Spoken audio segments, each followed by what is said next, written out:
Hey, what's up, everybody? Sorry it's been a long time. Besides my random movie review posts, getting back in the swing of things. I keep saying that, but nah, for real. This is an episode that I recorded last year with my friend Joey Aulisio, talking about the 10-year anniversary of The Dark Knight. I was working on this for a while. I lost the intro file for this, so this is an all new intro. Then a whole bunch of things with my computer and stuff stopped me from basically releasing. It's a 2-part release. We talk about some of the impact and basically just thinking about The Dark Knight. He recently at the time saw it again because they put it back out in theaters. I think they put it back out in theaters again recently. We also talk about how it, compares the contrast to the juggernaut of Marvel currently, because at the time in which it was originally released, Iron Man was also released that year, and that was the beginning. But we're 11 years in, and the landscape completely changed. We talk about some of the retro revisionist history along the lines of the merits of Nolan's work on this film, and this film in terms of how it fits into the current, or at the time, superhero narrative within film, and what it's trying to say versus what superhero movies are saying currently, or have been since then, or most likely really post, at least The Dark Knight Rises. I hope you guys enjoy this.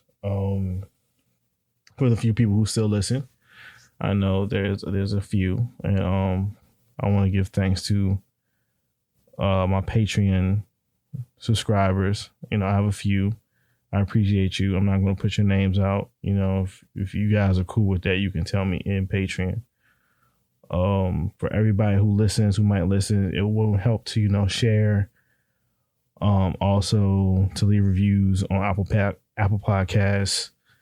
For those who might listen to this on the site or anywhere, it's on Spotify, it's on SoundCloud, Apple Podcasts, of course, Stitcher, TuneIn, Google Podcasts, and a bunch of different places you can listen to it. I need to update some things like Mixcloud and such. That'll be happening soon. Yeah, I'm gonna try to do more movie review shorts. We'll see how that works out. Sometimes I get tired after writing reviews to then again record it. Man, that's a lot. Hopefully I sound better. I got a new mic. For those who don't know, I'm also on a show called Culture Trapping. Give that a listen. And I hope you enjoy. I think I said that a couple times. So peace. All right. Been a long time. I know, man. It's been a while. Yeah, two plus years, right? Yeah, man. Because we were talking about 2015 movies or something like that the last time. Something like that. Oh man, how you been? I've been better. It's been a shitty 2 years. I understand that sentiment. I understand it completely. That is not lost on me. That is my feelings right now myself.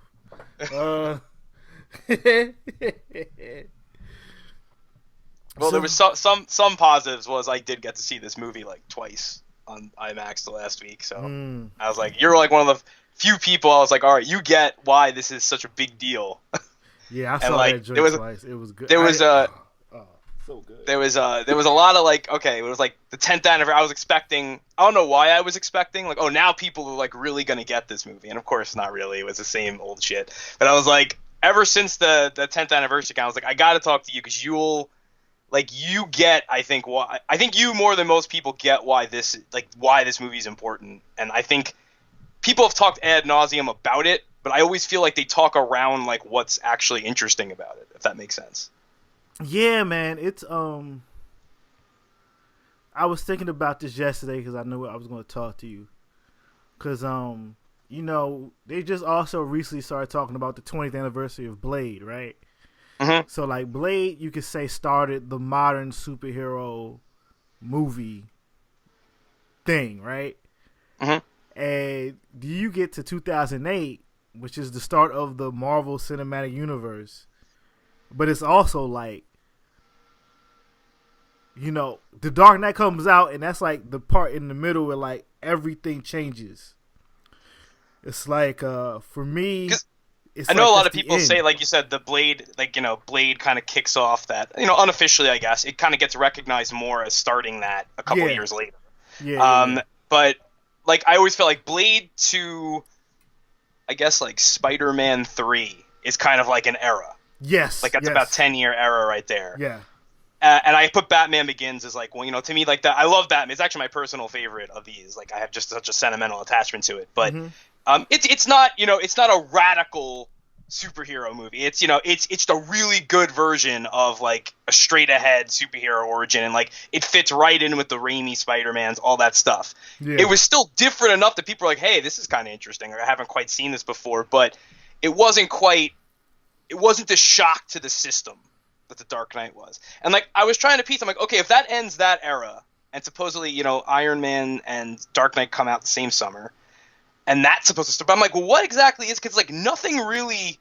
Because you always hear that people are like, oh, it inspired all these copycats. I'm still like looking as to what these movies are that even like attempted to do what this movie did. It's like it's I think this was the point in which we saw people start calling things dark instead of things having like stakes, themes, and ideas. And the problem I have when I checked out of the Marvel Cinematic Universe around Ant-Man, right? Because of my you made it longer than I did. I checked out at Avengers, which really is the point where I started getting. I was I'm not built for this. You remember we used to go on Sean's show and people would write us like hate mail? Yeah. Like, you guys are fucking assholes and whatever. I'm like, I'm sorry, I'm just telling you what I think. I don't know what else to say. I can't say these things are great. I can't do it. I just can't do it. It's just like people started like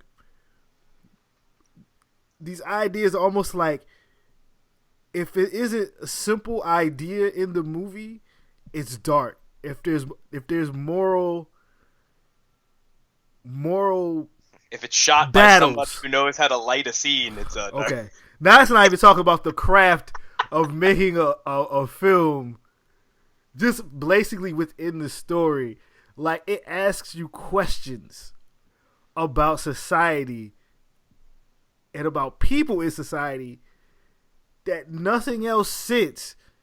Even The Dark Knight Rises, which I still enjoy, made me cry. Yeah, I love it. I think it's flawed. It's flawed, but yeah. I do think it's a really interesting movie. It's nothing like it. Yeah. Yeah. Oh, but like it's like I didn't go to see it again in the theaters during this new run, but like it comes on cable and I just let it go. Like it's not something I haven't seen since. Like I still watch it on a regular basis from front to back, and just thinking like, dang, like it's even if it's on like, you know, a censored, you know, like TBS or something, and I just happen to be in a room and it's on, like I'll just kind of stop and oh shit, it's over. Like I wound up watching the whole thing, you know, like it's not. Yeah, it's like wow. Even like, oh yeah, I could go put the Blu-ray on, but it's like if it's in front of me, I'm just gonna stop and be like, okay. Yeah, man. It could be like at a 7-Eleven. It could be playing on a TV, and I'll have to like look at it, watch it for a couple of minutes. I know. I need to get that 5 minutes in. And be like, all right, I'm gonna leave now. Like, oh, that was a good shot. It makes me nostalgic because it's like they were trying to do something, and then everybody missed the point. For a minute, and not to interrupt you, I'm sorry. You know, it's okay. But for a minute. And not just this goes beyond comic book movies. I feel this way just about film in general, like now, because like I watch this now, I'm like, there is nothing operating at this level, especially in the mainstream. Even the indie movies now are so like they're just kind of like little versions of like what Hollywood used to make. Mm-hmm. Like I don't see much like holy shit. I don't see much like aesthetically happening. And I'm not saying all movies are terrible. I'm not gonna jump on a limb like that. I'm just saying that like nothing excites me to the level, like, I think what you're hitting on, it's like this movie, when this came out, it felt like you could do anything. It's like, oh, fucking game is open, man. Yeah. Who's gonna take this ball now and run with it? And the answer is like nobody really did. And again, I'm not saying like everybody is allowed to, I guess, too. Like, I mean, like, I think it was just I think Nolan was just there at the right time, where like they just gave him the keys and nobody was watching and let him do what he wanted. It happened to be a huge fucking movie. Like, it could have ended a very different way, but like, I still feel like there's other people at that level, and like they don't. I don't know. Everything just feels so safe, and it feels more like I used to say that about movies back then, but now it's like even more. I'm just like, why am I even watching this? It's just like it's the same fucking shit. I know right where it's going. Like, this was like, I remember seeing this, and I guess we'll get to like, okay, like, well, what do you remember like when you first saw it and stuff? But like, I remember seeing this in the IMAX the midnight show. And I've never seen an audience react. Like, this thing was already legend already before it came out. Yes. Like, I remember when the scene, you know, where the Joker walks into, you know, the mob boss room, you know, and he's the joking. I remember it got a round of applause. Like, people were ready. It was like a concert. Like, I still never felt anything like this. I mean, I felt it a little bit maybe when I've seen the movie again with an audience, but like that first night, and it was. Because, like, the first half of the movie, it operates pretty much within the realm. Like, if you saw Batman Begins, it was still, like, operating at that level. People were comfortable. They were having a good time. Because people like to say the movie is, oh, it's so dark. And it's not. The movie's pretty funny. It's got a lot of jokes. It's not. And it moves at, like, a really fast clip. It's not laborious or anything like that. And for, like, almost 2.5 hour movie, that's a real accomplishment. It moves at, like, it's paced in a really interesting way. And there's a point in the movie where it hits where people were like, what? Like, wait a minute, what is this now? And you felt it you felt like the audience becoming uncomfortable during it. Like, wait a minute, this is going like a little bit further than I thought. Like, what's going on? And I still remember always like the end scene with Dent on the roof where he's got the gun to the kid's head. I remember like there were kids like crying and shit. Like, I just remember it was like you could feel like people were like, well, wait, I don't know. I don't know if I want to go here. Like, I don't know if I'm ready to go here yet. And I remember, like, the relief, like, when, like Batman actually, you know, saves the day. But it's, like, he saves the day, but it's, like, a very morally questionable victory. And, like, the fact that people had to walk out. Like, I remember Quentin Tarantino talks about this with when he watched The Thing. And he says, like, there was a movie that's so full of paranoia by the end, like, it had nowhere else to go except out into the audience. Yeah. And, like, and I kind of feel like with this movie, like, it left people, it was hitting on fears that, like, people hadn't been able to express. And I don't know if they were even able to articulate how the movie brought them to those conclusions or whatever, but people walked out of the theater and it was a mixture of, like, yes, that was amazing, but, like, it was, like, an uncomfortable, like, people were just like, yeah, like, that was a little too close to home for me, and I can't quite articulate why. But people kept going back. It was, like, a thing you had to, it was, like, an endurance of, like, I have to see this again, you know, and it was, I don't know. Can't think of anything really that's done that at this level, like operating at that, like, this was the tentpole movie of Warner Brothers that year. This has the biggest character possibly in all of pop culture history. Yeah. And it's operating on all levels. It's a great blockbuster. It's a great, you know, it's a decent crime film. It's a great superhero movie. It's just this really interesting artistic, you know, it's really idiosyncratic vision of, like, this director taking this next step in his career, the technology too, like, no one had ever shot an IMAX, like, so people were taking in so much, but, like, it just worked, especially in the United States. It hit on something that, like, I think movies had been trying to get at, but had not had the tools to confront. And I don't even know if they went in like seeking out to do that per se, but it happened. And, like, sometimes that's just the way things work out. And, like, that's what I'm more seeing. Like, I just haven't seen much operating at this level that's hit the zeitgeist, like, the culture the way this did. And, like, that's more. I'll shut up for a bit. No, I think it got paid away. I think things drastically changed once Marvel started doing 2 movies a year. So there's a point where it's like. Cause that was an interesting summer. Like, you know, I was still in it. Like, on superheroes, I want to see these movies on screen. Iron Man's finally getting made the way I always dreamed it to get made. Like, I was even a teenager. I was like, yo, it got to be Robert Downey Jr. because he be on drugs and stuff. He's the only one that can make it work. Right? This is how, you know, this is kid Julian brain. But so I'm getting there.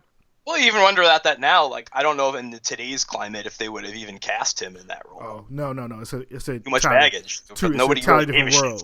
Yeah, it's a totally different world.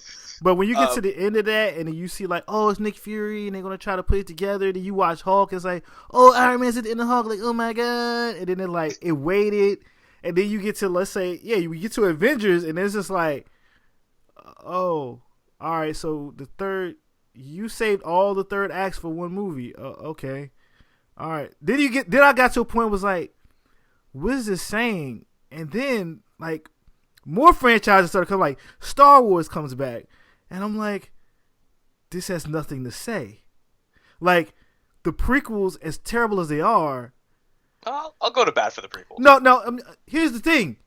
The further along we move into this current millennium or this current century, the prequels are making a lot more sense in what he was trying to say.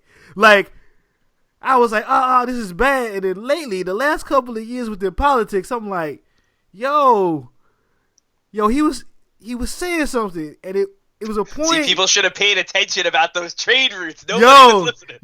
Like it's like people really need to go back and really like, explore this idea. But I'm talking about Batman right now. It was just something where I think with Nolan, he finally got this shot to really like go all out, right? And then him and his brother, they got to write the story.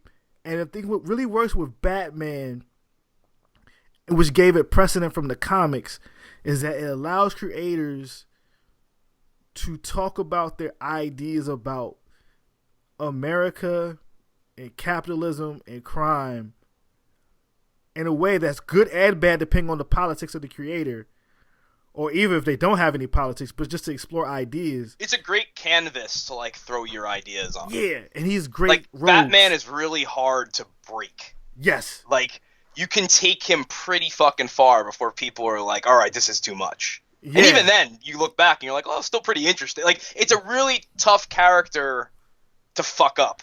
Yes. Or just to destroy. Like this. Like you can read.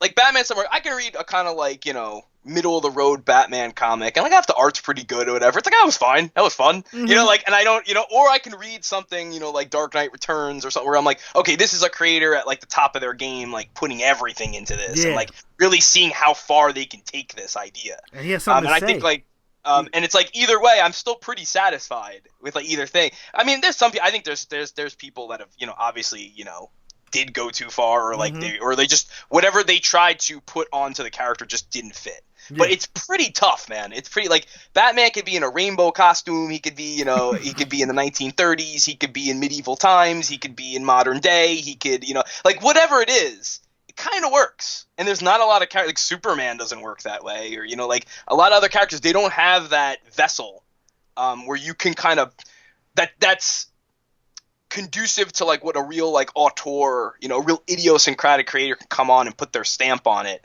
and not break it. That's rare. Yes. I can't think of any other characters really that like that in comics or otherwise where like you really could test the limits and it's like fair game. Yeah, it's a lot of old characters. Like you could do some things with like, Sherlock Holmes or like James Bond, depending on the film. Like James Bond in all the movies. James Bond's pretty pliable to the era and whatever. Yeah. Whoever's on it, you can get a lot of mileage out of that. And it's just like, see, my thing is like, I think we did see some really good effects short term. It's just now 10 years later, a lot of that has been wiped away with just like everybody wants to be super safe. And The Dark Knight wasn't safe at all. As you said earlier, it could have fell flat. Like I would have loved it regardless, but I didn't expect it to make $1 billion. Like I didn't expect. People forget about this too. Like I mean, we're going to talk about this from every angle on this fucking thing, but like that's the thing too. Like people forget like. Or now movies make $1 billion all the time. It's because the industry has built them to go that way. Yes. Like if they don't, it's a surprise. Like when this made $1 billion, it was like, movies did not make $1 billion. Especially like not you had to work to get that $1 billion. Like, so it's like, that's an earned $1 billion.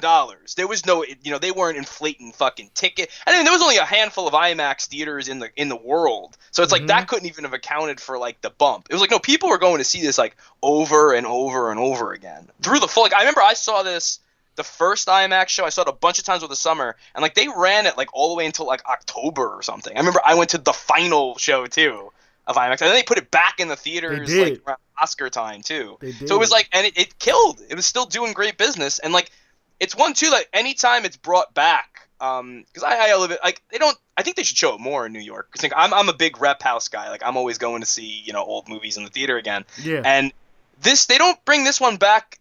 Maybe they will now, but I'm saying like I remember it was funny when the 10th anniversary came up. I was fucking going ballistic to anyone who would hear me. I'm like, this is fucking disrespectful. Like, how is not one New York theater be showing this? This is ludicrous. This is insane. I'm like, and then like they announced like, oh, IMAX is gonna bring back like the 70 millimeter print and show it for a week. I was like, okay, prayers were answered on that one. But I was like, come on, for real? Like, people forget like this was an important movie, and I mean, in the 10 years since, I mean, people have done their damnedest to knock it off its spot and be like, this wasn't that good. Yeah, and I want to say how.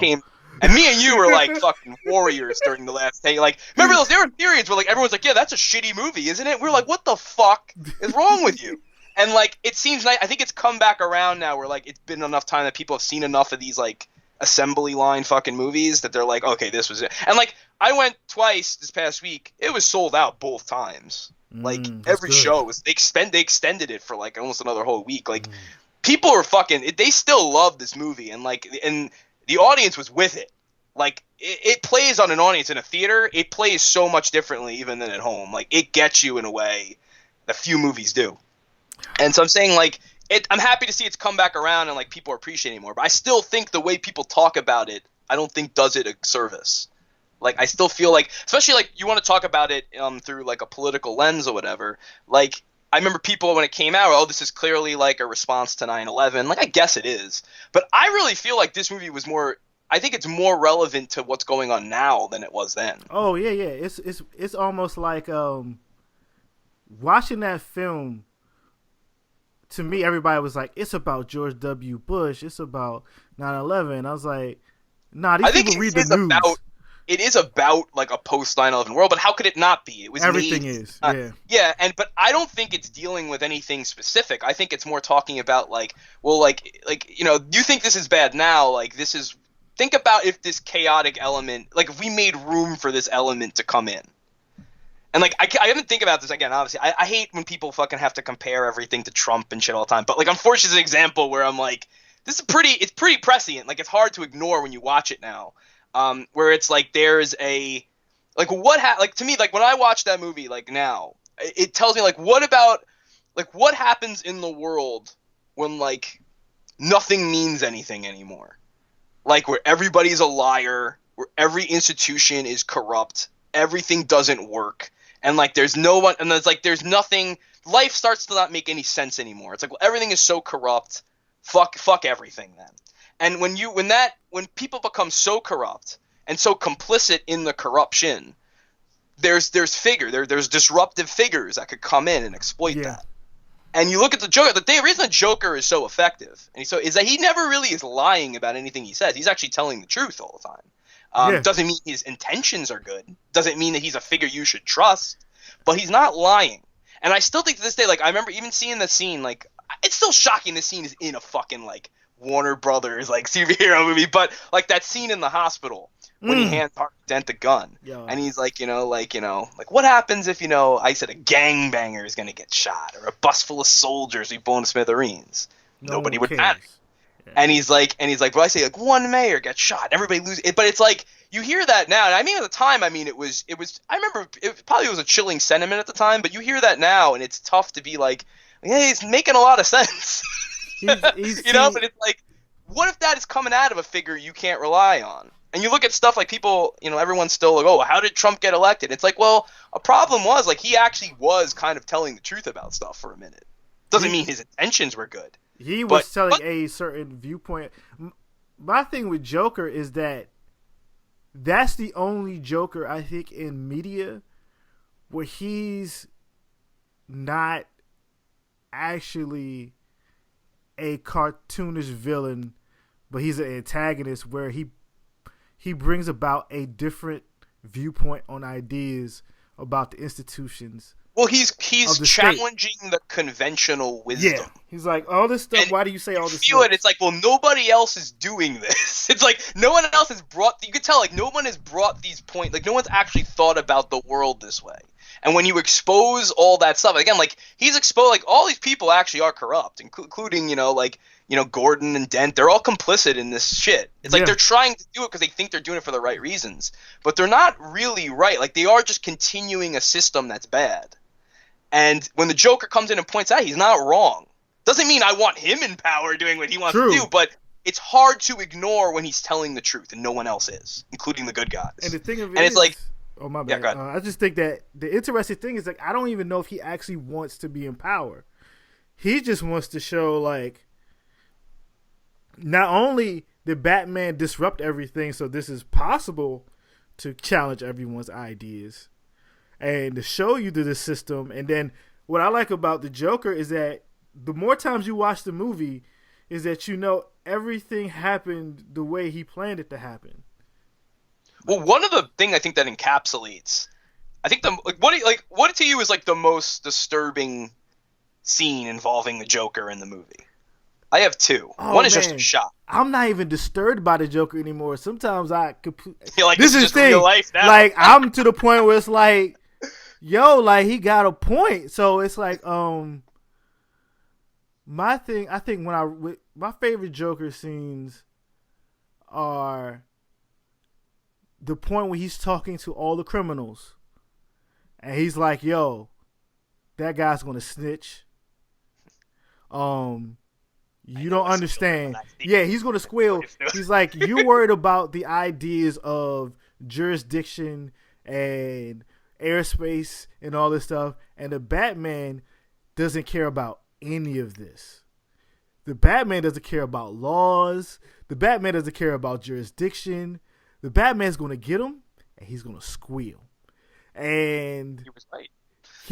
He was completely right. And my other part is that when he burns all the money in front of the crooks, because it's like every institution he doesn't care about, he's going to turn it all down. It's like the criminals will mess your stuff up. The justice system, I'm going to kill the judges. The government, I'm going to disrupt that. The cops, I'm going to show that they're dirty because I'm going to set up Harvey Dent to get messed up, which is going to mess up the AD. And then I'm going to show you that the ideas of who's good and who's bad is fucked up. And I'm going to put fucked bombs. Up, it's meaningless. Yeah, because the fucking Debo from Friday is the only reason why no one's blown up. Like, I'm like, it's nothing wrong. That is why Batman loses, right? Like, he's getting proven right the entire movie. All you are pieces of shit. That's what I take from the movie now. 10 years later, it's like, damn, the Joker was on some real good job, Nolan's. That's what I just sit back and like.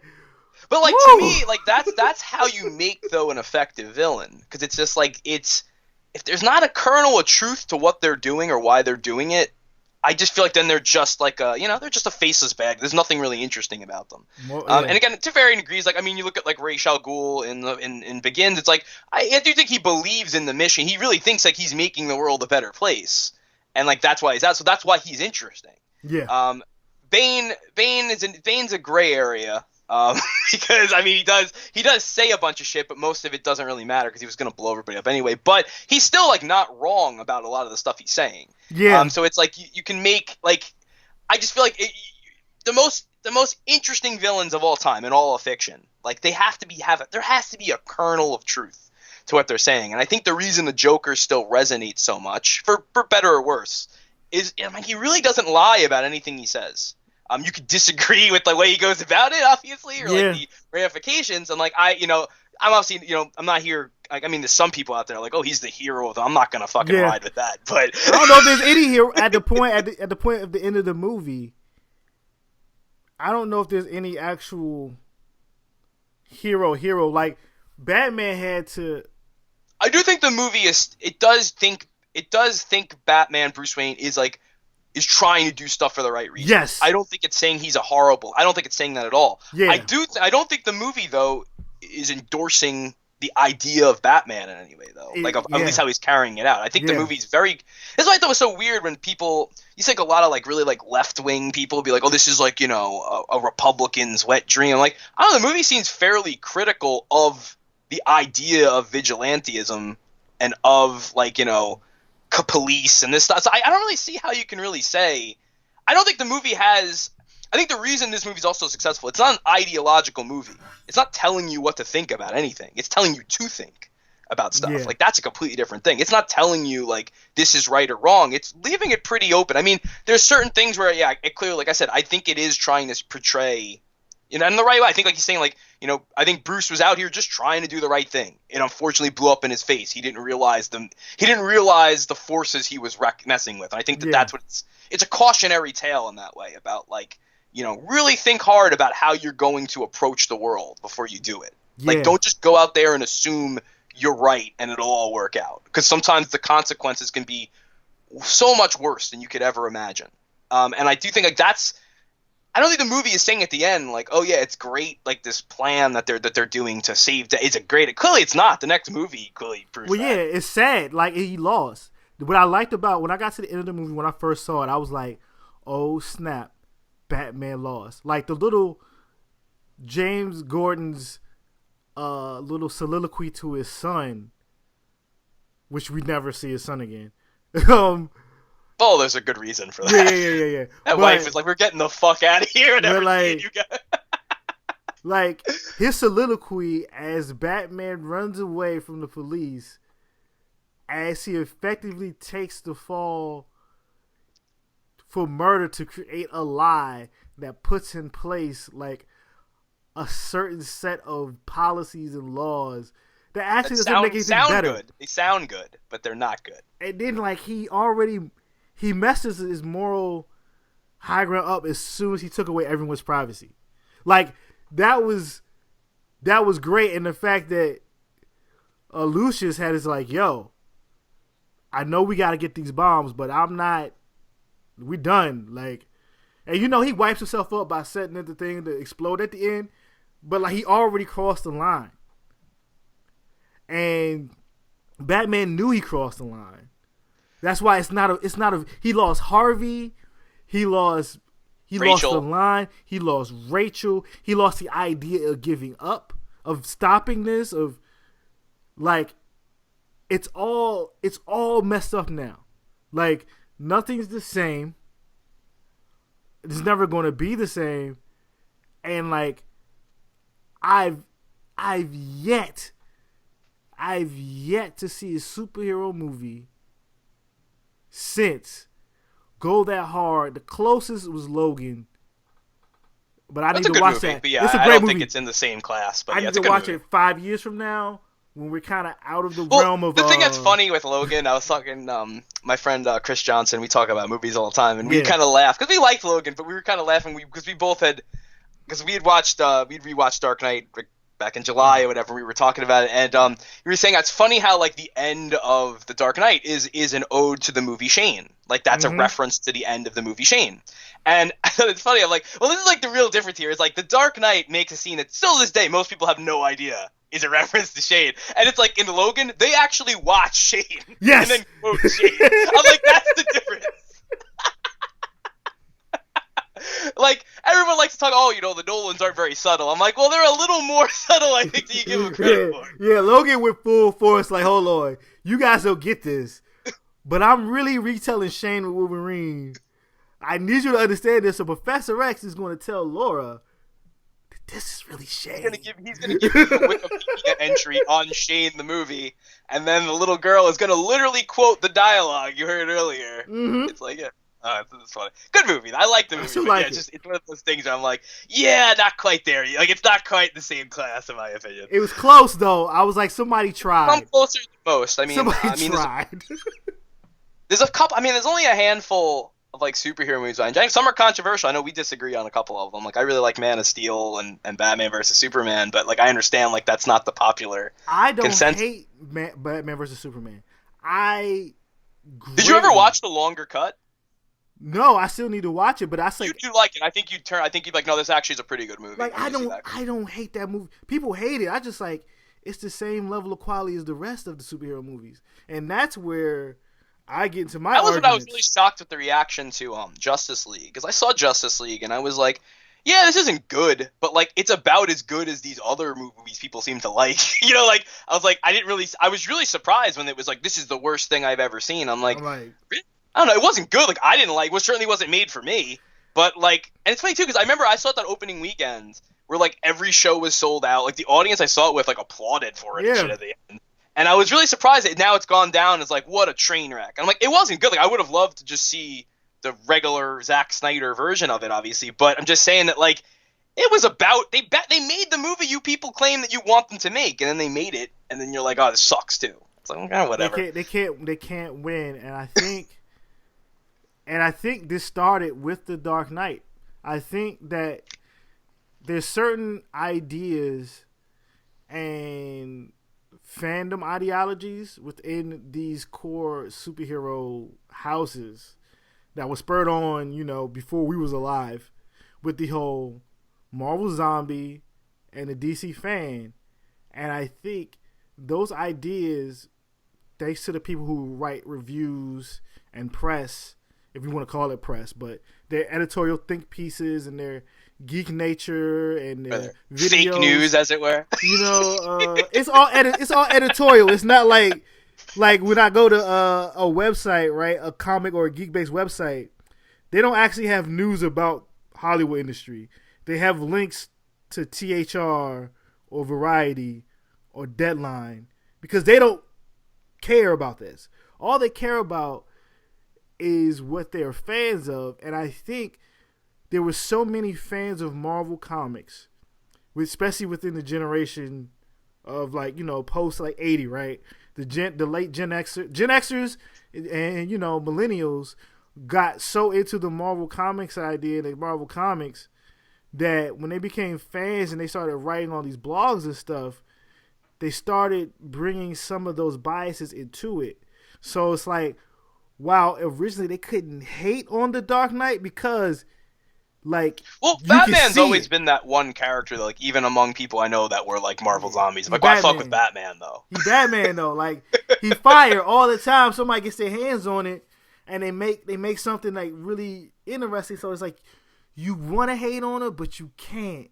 And I think what happened is as we got into the post-Avengers full serial nature of the Marvel Cinematic Universe, and I think what happens is and this has been carried over into other types of movies, especially as the American market goes so heavy for an international market that they won't talk about anything too deep, and they just make basically theme park rides. It's like, yo, this joint gotta make you laugh. All the colors gotta be bright, and at the end, we're gonna try to fake it like there's some type of real, some real stakes, but really, it's all happy and the hero wins at the end, and it's like good guys win in the end, guys. It's like when you watch a really long episode of G.I. Joe. When you watch G.I. Joe the movie, it's just like, oh man, Duke got hit in the shoulder with the snake from Serpentor, and he looks like he might be dead. But G.I. Joe won, and they beat Cobra Live. Yo, Joe, Duke's alive. Hooray! That's what I feel when I get to it. It's like, guess what? When you watch Transformers the movie, yo, Optimus Prime died, and all the toys you had died on screen. And guess what? The whole goddamn Transformers universe is messed up. You watch the next season, Rodimus Prime sucks as a leader. That's the way I think about it. It's like they get to this point and they just talk about Marvel movies make them feel good. Some of the Star Wars movies either make them feel good or make them into terrible people because they hate on the fact it's not Luke Skywalker and a bunch of white dudes saving everybody, and it just becomes this big pit of noise. That is a fucking horrible movie though. Oh, it's not. My thing with my thing is every other movie's all right. So it's The Force Awakens wasn't good. That was the only one I've liked of these new new Star Wars. I like Rogue One. That's my movie. They all die at the end. It's the Dirty Dozen. I'm okay with this. I'm fine with that. I look at Star Wars as what it was made out of. It's like adventure serials. So when I watch, I didn't hate Solo. I love Solo. Like, I thought it was fine. It's I a mean, fun it's not movie. like I didn't think it was like great, but I thought it was fine. Like, I didn't really see why that one was the one that people were like, that's it, enough now, we can't have it. I'm like, this is the one that really, like, this is the one that got people so upset. It wasn't The Last Jedi, in a movie where, like, LeBlanc got Finn goes back to his arc from the first movie within the first 10 minutes. Like, he has to find a reason to fight again? Like, really? We're going to do this whole arc over again. He has to deal with Captain Phasma again. He has to do all this again. Like, yeah, that's entirely... Yeah, I'm getting even off my point, but I just think... That was my fault. Nah, it's like, ooh... But it's like, it's still Disney, I just right? can't stand when people are like, oh, you didn't like The Last Jedi. You must be, like, racist. You're I'm like, terrible. no, it's just like, a shitty fucking movie. That's why I don't like it. Oh, that makes me... Yo, there's nothing that makes me angry than people's like, if you dislike The Last Jedi, something, you're a terrible person. It's like, oh, no, that movie was trash. And I love Rian Johnson. He made a trash-ass movie. It's all right. I'll see his non-Star Wars movies again. It's all good. But don't call me like that I'm a misogynist because I ain't like a movie that nobody did anything that made sense. Like, that movie's just bad. Especially after I saw Solo and I was like, I love this movie. Give me more of this shit. I had Donnie Yen Solo at doing least Kung was, like, Fu. kind of fun. That joint was a good Ron Howard movie. Like, that was a good middle grade Ron Howard. I'm curious. That's what I will always be curious about. It sounds like the original version would have been I think like probably exactly what they like needed. A super joke. It's like, well, not just super joke, but like it would have had a lot of personality. I think like it would have felt a lot different than these movies, and I think they got scared and like they obviously went in this direction. I think the movie they made is fine, but I'm just saying that like it's funny now. Like I wonder if they regret that now, considering how bad that. Maybe we should have just rolled with what was there and just seen how it went. But I don't know. Nah, I don't think they regret anything because they put out 10 movies in 12 months. That's true. Like, but it was the first time that people like the public was, and especially like the the journalistic establishment of film was able to actually point at them and be like, you failed. I bet you if that movie would have came out in the usual space of December, November, it wouldn't have got hated on. It was also too short, I think. Too close to The Last Jedi fiasco, and people was too excited from Black Panther, and they were too excited going into Avengers. And it's like usually Disney doesn't I was mess like, up. was there an Avengers movie this year? And I was like, oh yeah, I guess there was. Yeah, it made a lot of money. Like, we made a whole bunch of money. Like, it's out there. But, like, usually they don't mix up their, like, lanes. They almost, like, they kind of program the audience. It's like, hey, when it gets warm outside, it's Marvel season. I think they were just like, this has got so much, like, bad press on it. Because, like, it had been covered so heavily. They just kind of wanted to, like, all right, let's just drop it out here and, like, quietly kind of move on from this. But I think you're right. Had they just waited longer, would there had just been a little bit of a lull? Yeah. People just went to see it. So instead it had all this bad press going in, and then it was, like, too close to these other releases, too close to the previous stars. So, like, people are like, they're saying this thing sucks. It probably sucks. I'm just not going to see it. And, like, that was the end of it, I think. If they would have put it out in October, like, next month, I bet you it would have done well. This month, man. This month's like a... Oh, yeah. This month is trash. If they would have put it in the 2 months, there's no Disney movie? Because that's when it hit me. Because people would have forgot about the controversy. Like, it would have kind of just, 8 other things would have happened since then that would have just taken the heat off of it. It'd been 11 months. People like, oh, yeah, Star Wars. I like Star Wars. And they just would have went to see it. Yep. And there's nothing out. It would have made a killing. September, it would have killed all of September. It would have just destroyed it. It would have made like $500 million easy. But that's, Monday. This is Monday morning, 6 months later, quarterbacking. Like, but it's like, it is. But it's like, all this thing with the Dark Knight, I think doesn't help. I'll give us credit though on this front though. I think we're very good at like switching gears, like I don't think a lot of people are. Like that's the only way they know how to talk about movies thing is just like from the it made money, and like I feel like we understand like things like there are different departments that work on different things. There's different factors, and like I can talk about the artistic merits of something. And then just talk about, this is where they screwed up in their promotion. And, like, it doesn't affect my view of the other thing. Oh, yeah, I think for a lot of other people, they don't know. They only know how to talk about stuff from that perspective. Or they let it mix up when they're trying to actually talk about the thing as a piece of art. They can't not talk about the promotion. And, and I think we're pretty good at jumping gears, I think, and being like, okay, like this is it from that perspective. Now we're going to switch. Oh yeah, and I think a lot of people can't do that, especially nowadays, worse than ever. I think I don't remember like any other period in time being like where I'm like, these people have no clue. They're just talking about things that have nothing to do with each other. Nothing to do with like promote like. And like everybody's a conspiracy theorist now about like them. Like, clearly the studio was doing this. It's like, no, that's probably not the case. Like you don't even know how studios work, B. Like that's why I sit back. It's just like you guys are seriously talking about this. And it's like, I guess I get to the point now with the idea of criticism and like the film critics and tomato score and all that type of stuff. It's just like, I'm like, people, first of all, they don't understand the fact that critics get to a point because they watch first of all, if you're a critic and you're on your job, right, minimum, you're going to see 52 movies in a year. That's a movie a week. And most people now they're loading people up with screeners. With screeners, so now you gotta watch. You have to go see a movie plus watch like 3 or 4 other ones. Yeah, so in your spare time. Yeah, you're getting paid like a fraction of what you used to get paid to do it. Or yeah, like you're getting paid like almost nothing. Peanuts. And like, so you're watching all these movies, and people don't understand like in anything. Let's say like if you eat like in a month, if you eat a hamburger a day from like every different place, you're gonna be able to say like, all right, so this is a better burger than another burger. Like this meat is better than that meat.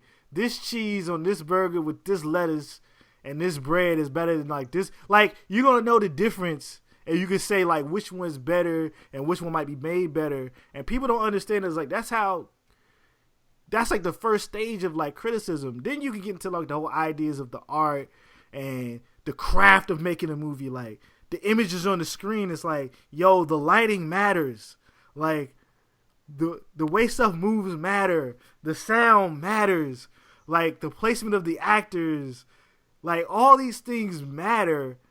And I think at a certain point we got a bunch of people that's just yelling. It's like, I just see my favorite character on screen, so it's good. And to me, the Dark Knight was just almost like, and they try to say it was like a bad thing at the time. It's like, this is just like a Michael Mann movie with a dude in an outfit. I'm like, that's not saying like I love Michael Mann, but just saying that it's a crime movie isn't bad. I think that's like, I get why I remember people saying that too is like a thing, and I'd be like, I don't know, I still watching now, I still feel like that's a vast like understatement on what the thing actually is. Yeah. Like it's an element, yeah, sure, but it's not really it's a crime movie sort of, but like I think even saying that, like the thing too, like in the middle of this movie, I think like Chris Nolan kind of becomes a different filmmaker. Like it happens like in the middle of the movie. Like he starts I think he becomes more enchanted with like the idea of like how they told stories in the silent era. Oh yeah, and I think he becomes very engaged with, like you said, like the idea and like the symbolism of like certain characters and certain things, and I think he really got into this when he started shooting in the IMAX, where you had to really pay more attention to what every actual shot was going to be, and you see it really progress after this. Like I think he actually becomes a much better like visual storyteller in future movies even than he is here, but like he was known as the guy who wrote really tight scripts and like, where everything made sense and this and, and stuff. And then I feel like in the middle of this movies where he kind of comes to the idea, like, he kind of divorces from that a little bit. And like, yeah, I'm not that concerned if this is realistic or not. I just think this is a great idea and I'm going to go after it. And like you really feel, I feel like there's a point in this movie, like there's some people point out, like you mentioned the thing where like Gordon's giving that speech to his son, like, well, that's not very realistic. He wouldn't tell his son that. It doesn't matter. It's a great fucking movie scene. It is, and it lifts off the ground. Like you feel the movie literally like lifting off the ground. Like this is fucking incredible. Like the music's coming in, like the drums are banging. He's like, and it's just like. It doesn't matter because it's great filmmaking. It doesn't matter if it's like, oh, that's what he would really say. And there's things like that all over this movie that people keep pointing out as like, plot hole. That's what people love to say, plot holes. I don't even know what the fuck that means. I don't even know if people understand what plot hole means anymore. Like, what the fuck is a plot hole now? Like, you call everything that you don't get or everything that isn't blatantly stated to you, or you don't like, expository dialogue is now a plot hole. It's like, nah, man, like, life don't work that way. But I agree. I do think, like, but like you see this and you go to like Inception, and like Inception, obviously he has a whole, like, people talk about, it's funny, I always laugh at this. They say like, oh, like there's too much talking and Nolan explains too much stuff, but it's like Inception has literally like a 40-minute silent set piece cross-cutting across like 4 or 5 different temporal like planes. I love that movie, bro. It's like, who else did that in recent years or is doing that now? Ooh, oh my god, like. And like, I think that's what Rises too. I think that's the thing. I think I don't think Rises works at all as like a movie that makes sense. Like that makes sense in like the realistic sense. No, but it makes sense from it makes sense from like if you're watching it as a movie told like told visually and told like through thematic. Like it's thematic. Actually make a lot of sense. Oh yeah. And like you follow the movie that way, and like I think that's the thing with that movie. Like that's what was interesting to him. Is like these kind of themes are interesting, these kind of set pieces are interesting, and like that you follow. I don't think he was. Again, that was a movie. That's a weird movie because like his brother wrote a fucking novel and handed it to him, and then like left the project, and he was just like, all right, I guess I gotta like figure out, because I can't film this whole fucking thing, and then like kind of just picked and choose. But like I think if you watch that movie, it's interesting. It's very ode to like a Fritz Lang movie from the 30s or early 40s, or like Erich von Stroheim, or all these like silent storytellers. And then you get to like Interstellar, I think too, which is there's a lot of exposition about science shit, but you need it there. I don't know how you could make the movie without it there. But I think it's very reliant on just images. Like I think it's told pretty well through the images. And then Dunkirk is practically a silent movie. Oh yeah. So like I feel like you've seen and it starts in this movie. It starts in that second half of the movie, where you can really see that. And I think that's why like people complain, the scores, so I can't hear the dialogue. It's like, well, you don't usually need to hear it. You don't usually need to hear what they're saying. You can follow what's on the screen. Yeah, you can watch it. Yeah. But there you go. That was, I don't know where I was going. No. Like I agree. Like thinking it back, I think the halfway point is after Rachel dies and you have the image of Batman standing over the debris. Yeah. And then at that point, you're completely right, because then it becomes like really big screen focused, because then after that you get the shot of like, you also get the shot of the Joker with his head out of the police car, which is one of my most favorite pieces of cinematic film. It's very Blade Runner ever. Scene with where Roy Batty like busts out the wall, bro, and like puts his head out in the water. It's very similar to that shot, bro. It's like that joint, and then like it keeps going, and it's just like, by the time you get to the end, its ideas is fluid. Like Batman running between the things and the people chasing him, you can't totally get it. You see the dogs and the barking, and he's just like, and then it's just, it's like, and he's our Dark Knight, and then it goes black, and then you see the fucking logo, and it's just like, damn, like, he ain't never been nothing like this ever, bro. Like, you walk out of that theater, and I walked out of that theater like 3 to 4 times. Like, I saw that joint 2 times in IMAX, Smithsonian IMAX, so that joint, like, the big screen, Museum of Natural History. I was like, I took the homies once. I was like, nah, we gotta go see. But we already seen it. It's like, you ain't seen it like this. And they sat there. It was all late. They was getting tired. I was like, bruh, you don't understand. Like yo, like you just said something. It's like I've been searching for that high ever since. And I mean, there's been a few, like, this, like, I'm trying to think of movies, like, there's a couple, again, they're mostly Nolan movies that I like. Oh, yeah, like, Inception, oh, yeah, I'm all about it, like. Well, Inglourious Basterds was a big one for me, that was a year. Inglourious Basterds was a beautiful film. Yeah. It's still my least favorite Quentin Tarantino movie, but. I think it's his best movie, yeah. I fuck with Jackie Brown, I'm a big. Well, Jackie Brown would be my second, and True Romance is my favorite thing he's written, but I'm just saying that, like, that movie had that's what I thought. I'm like, oh, we gotta have a movie like this every year. Yeah. Because it was like Inglourious Basterds came out that next year, and it had that I don't know if it wasn't quite as zeitgeist shattering as The Dark Knight was, but it was an experience. And like I was like, this was something, like that was a trip, man. That was great. Yeah, like, it really was it was these things you can only see as a movie. Like movies still had a place in the culture as like they have a thing that they occupy that they can do that other things can't do, and people still mostly respected that. And then like I said, 2010 had Inception, Scott Pilgrim. There was a whole bunch of these really big mainstream, like kind of really idiosyncratic, works of art that were these big, Hollywood movies. There was there was still a handful of good movies that I liked that year. But I mean, at that level, and then kind of as you go along, I'm like, I get there's less and less, and I'm not. I mean, there's a handful of things, but like again, there's movies I like a lot, but like they're not operating at that level. Like I keep saying that, but it's like you don't. I'm not expecting any big studio movie any year to give me the feeling. Yeah, like, I think if it's decent, I'm like, oh, that was a nice surprise. Yeah, I think I got that out of Inception, Interstellar for sure. Skyfall was the first time I saw a James Bond movie where I saw somebody care about the camera, like in the modern era, like. Sam Mendes did something. I was like, "Yo, he must have saw Dark." But I'm just saying, like, they got the team together. Like, that movie felt like they saw Dark Knight. But Skyfall is a movie in which there's a guy that's like, I really like the Dark Knight. I just want to like take all my favorite shots of the Dark Knight and put James Bond in them. Yeah, and I was totally in for it because I'm like, all right, like you. Like I guess that was the only movie I like. I said I was like, yo, y'all saw the Dark Knight, and y'all was like, we got to make a James Bond movie like this, and I was like, I'm here for this. Keep doing like yeah. If you guys want to if you want to copy in a way that's not like copying it, like the way people say that people's copying the Dark Knight, but if you just like, yo, we got to step our game up with our shots and our music cues and our like framing and our pacing.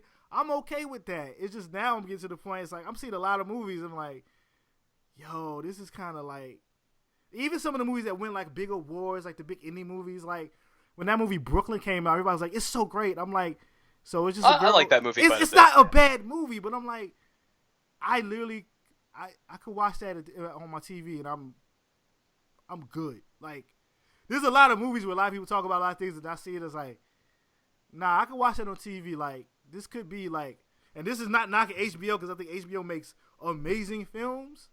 So I'm just like, all right, like where's somebody really trying to push that camera work? Like where's somebody? Well, there's nothing really on TV. Like that's what I think. I mean, there's a whole argument, TV versus film. I'm like, I'll admit, like there's some decent stuff on TV, but I mean, it's still a writer's medium. Like there's nobody really pushing the aesthetic on TV. I mean, there's a couple examples, but like still, I'm like, it hasn't matched. Even like what's in like kind of like a not great movie. Like I'm just like, oh, they're still doing a little bit more with the camera here than they're doing on this TV show, which I'll admit. Like Mad Men might be a much better thing than whatever movie. But I'm like, they haven't. It's like, that's not a great example. That was actually a pretty interesting show aesthetically, but still, like you're not even on like the best TV show. They're like the visual language of it is still pretty plain. Yeah, I think it's supposed to be though. But now movies have taken that like the cue from TV and like they're also pretty bland across the board. And then when you have stuff like the Marvel Universe, and again, I'm not just bringing because it's comic book related, but it's like, well, they are now the force. They are now like the biggest studio. They are the thing everyone's emulating. Yeah, which is nuts. I would never have thought of that. Like, would you in 2008 if you told like 10 years from now Marvel will own everything and everyone will emulate them? Oh no, I wouldn't have thought that. Not in 2008. But after I saw Avengers, I had an idea. Like, they was able to put 5 movies. They were able to make a movie into a TV show. And that's what, like, I'm like, yo, people complaining, but like, yo, you just know the Infinity War is just episode 19. Like, you ain't gonna get the payoff to episode 20. You watch TV. Like, we got Ant-Man to get through, and we got Captain Marvel. You ain't getting the payoff to next May. Like, it's the end of the season. Like, y'all, like, they made a season of TV. And it feels like television. Like, well, that's a criticism I still hear about The Dark Knight is that oh, they should have made it into like 2 movies. No. And I'm always like, no, it's like, because it actually ends its story. Like, it's a complete story. Like, a big problem is so many movies. Now people did this before, but ever since the Marvel shit, now it's fucking just, it's fair game now, because everyone's like, we're going to turn this into 8 movies. What could have been 1 movie? Because it's like, people just assume they're getting sequels when they make movies now. Like, it's like, yeah, it's like, well, no, you shouldn't assume. You should tell your whole story. Like, you shouldn't. I remember Nolan says, like, I try not to leave anything on the table. Like, if something I want to do, I'll do it. Like, if I'm clearly not doing it, it must not be good enough to do. And I feel like, and people have complained, there should have been more connections between the movies. But I like the fact that you can watch Batman Begins as a full movie. There's no, you can watch A Dark Knight too, and this is really rare. It's the only superhero movie I can really think of, especially that's like a second in a series, that like really delves into the world. Like, there was no need to set up Batman. Batman exists. He's there at the beginning, and like you're literally in Gotham City, and you're dealing with like the minutia of Gotham City in a way you could never do in a lot of these other movies, because there's too much setup and things you need to worry about. And this movie kind of just goes, and like you can watch A Dark Knight without having seen Batman Begins, and I think you'll pick up everything pretty well. Like it's a full story. Like, I don't think you need. I mean, I guess Rises you kind of need to have seen the other ones, but I think it's still kind of. You really don't. Like, I really think what the Nolan Batman films do, with the exception of Batman Begins, and I think Batman Begins is different because at that point we never had an origin movie for Batman. All the movies, even origin movies in general, were pretty rare. Yeah, like it's just it was just at the point where it's just like, yo, like we all know what Batman is. That's it. Like, you don't need to explain anything. You watch The Dark Knight Rises, that could be the first one. You could have missed Batman Begins, but you know who Batman is. You know who the Joker is. And you can pick up, okay, there was a guy, Dent, that did something bad. Yeah, like, there was okay. a League of Shadows. All right, I got it. Two-Face, all right, Two-Face. Like, yeah, like, yeah, when you watch Rises, it's like, okay, Batman. Oh, this Catwoman. I know who Catwoman is. All right, Batman, he look kind of old and washed. Like, all right, he getting himself back together. This Bane guy, he talks funny. Like, okay, he beats the brakes off of him. Batman pulls himself together. He saves everybody. And he has a happy life. Like, I don't even know. Like, it had everything you need. Like, Alfred's in it. You know who Alfred is. Even if you don't know who Alfred is, it's like, oh, it's Michael Caine. Michael Caine takes care of the Batman. Oh, okay. All right. Like, and a lot of movies don't have that. I almost wish that some people would make a Superman movie now with that in mind, that like, yo, we all know who Superman is, man. We all know who Lois Lane is, man. Well, I do think to most superheroes though, like the origin is actually like the thing that's great about the Dark Knight trilogies. I think it hits on the 3. Like, to me, there is only really like 3 or 4 interesting stories you can tell about a superhero, especially in a movie. You can either tell how they came to be, their greatest failure.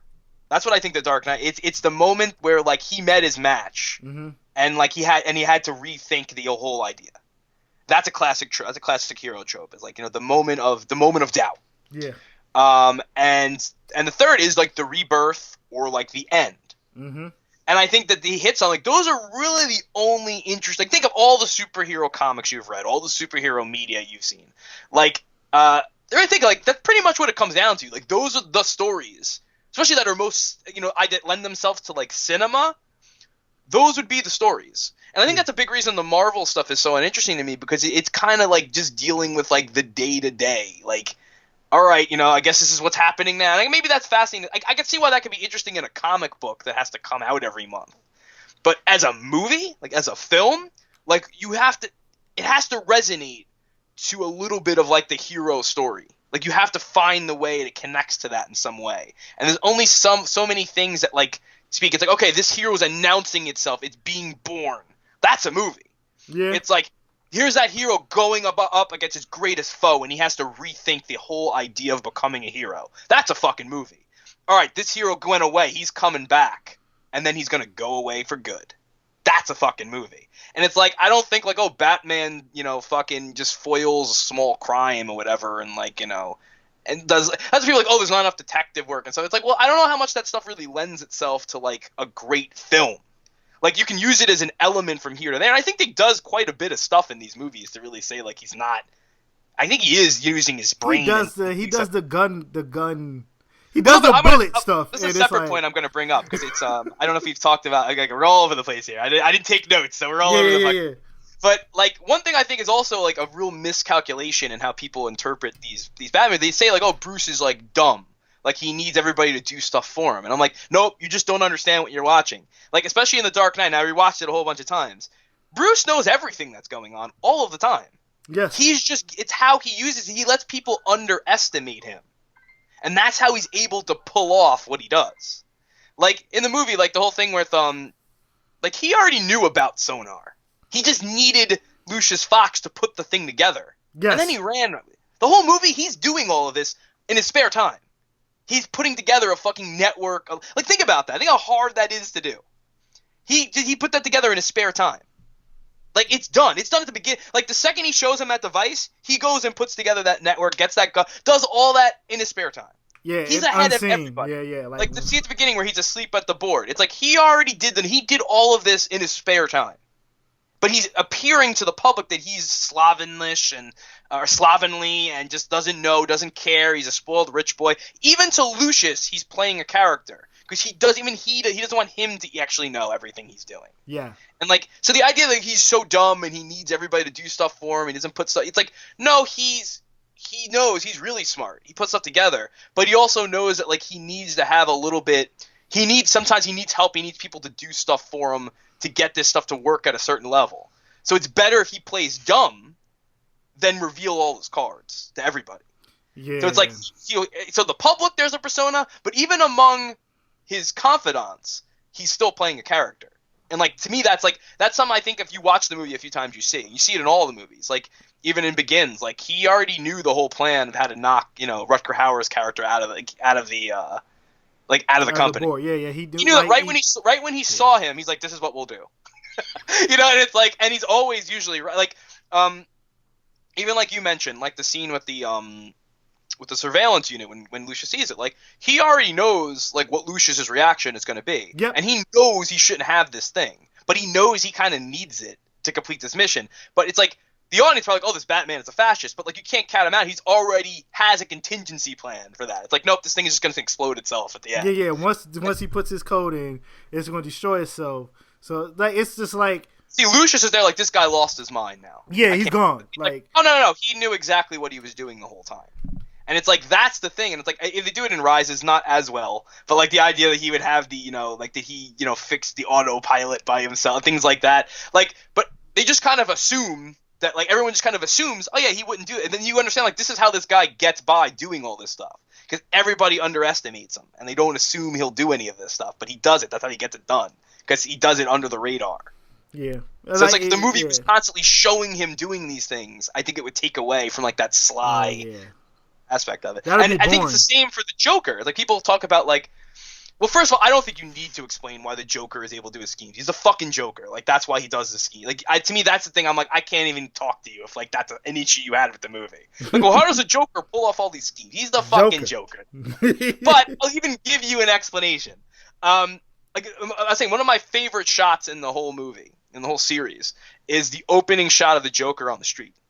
Mm-hmm. Because it's also rare movie, like, it's the camera just completely staying still, like moving in. It's one of the rare moments that the movie is not in motion. But that shot of the Joker is very reminiscent of a shot in John Carpenter's Halloween, where you see Michael Myers just during the day standing in someone's yard, and like he's not a threat. He's still him, still the guy. He's still out there.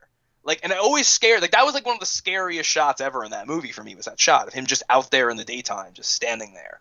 And I think that was an influence on this shot. It was just like, okay, like they show you a wide shot of the whole city moving. You can even see stuff like there's visual stuff to show you stuff from the last movie, like the fact that the train is fixed and running. You can see in the distance. Like, Gotham has been cleaned up. It's working.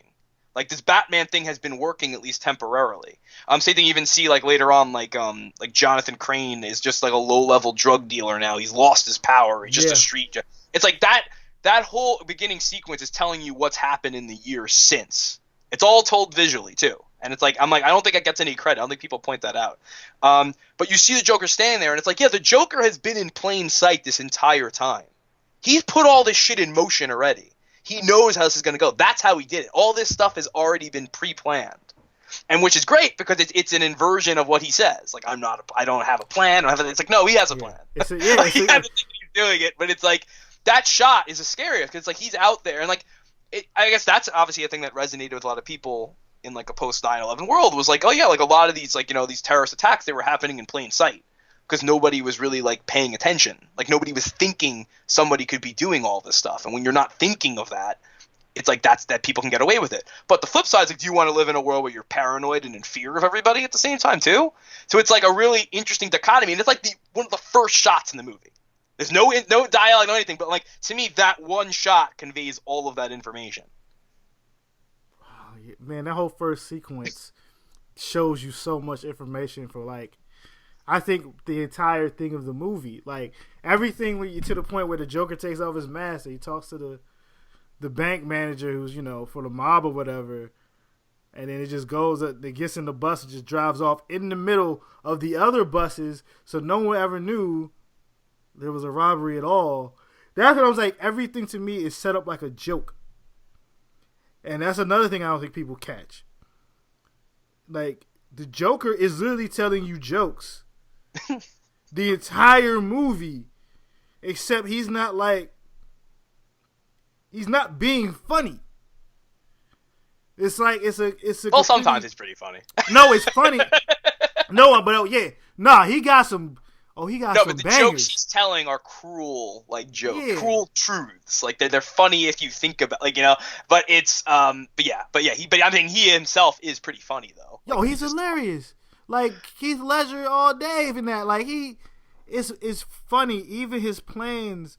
If you can really look at it, it's kind of set up like a joke. Like like he gets out and it's the punchline. And it's just like, what do you mean he didn't plan it? Like people still get to the fact that he says he didn't plan anything, that everything is chaotic. I'm like, fam, that's why he beats Batman. That's a problem that people have with Nolan's movies, that I think they miss the point. They assume because somebody says something that that's what the movie is saying. Yeah. And it's like, no, there's actually a whole bunch of other shit going on. You're just not paying attention to it and that goes back to the whole thing from The Prestige. It's like you put people's eyes over here on the thing they think they're supposed to be looking at. They're not looking at what's really going on. And like, I don't know how you can see The Dark Knight multiple times and still think everything the Joker said or our character says is true, or like what we're supposed to be focusing on. It's pretty obvious. Like there's more going on. Yeah.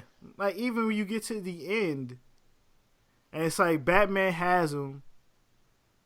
And he's just like, yo, I can't kill. Like he's like, we can do this forever. Like he truthfully enjoys this whole thing with Batman. And then you get to the point where Batman thinks it's kind of over, the boats and blow up. And he's like, yo, yeah, your boy Harvey though. It's just like, and then you get to the point, you get this whole thing with Harvey. It's just like, yo, Joker. Well, I think that's like one of the keys to the movie too, and understanding Batman. Like Batman, I mean, above all you've seen, he's not a cynical person. Like he really doesn't think, like, and he gets rewarded with the boat thing, and that like he really doesn't think the citizens will kill each other. And like that scene itself is like a really interesting questioning of like democracy, because it's, look how fast people are like to blow people up when like they don't have to put their finger on the trigger. Like both boats I'm sure would have voted to blow up the other one. Mm-hmm. But the second you put that in somebody's hands, it's a whole different ball game. And it's like the things people, like it goes back to Joker says, like it's the awful things people don't mind happening. Like if it's a part of the plan or it doesn't affect them personally. It's like the second though it affects them and like the moral is on their head, they won't probably go through with it. And like people aren't taking personal accountability sometimes for the actions that, like, you know, I mean, you can't take personal accountability for the actions like your government takes and stuff, but you can be complicit in bad things without really, you know, without any kind of sweat off your back about it. And like in that moment, it's like it really kind of questions the idea of like, well, like how effective is this when like people have no personal stake in the decisions made about other people? And it's like, you know, it's kind of, maybe people think it's a little loaded to be thrown in a superhero movie, but it's an interesting thing. At least that's always what I took that scene to be about. Yeah. Like it's a whole different ball game when the power's in your hands and like you have it, and it's like, and I don't think people think about that enough sometimes. Yeah, like sometimes the choices that are made, sometimes the choices that are made for you by the people you put in power.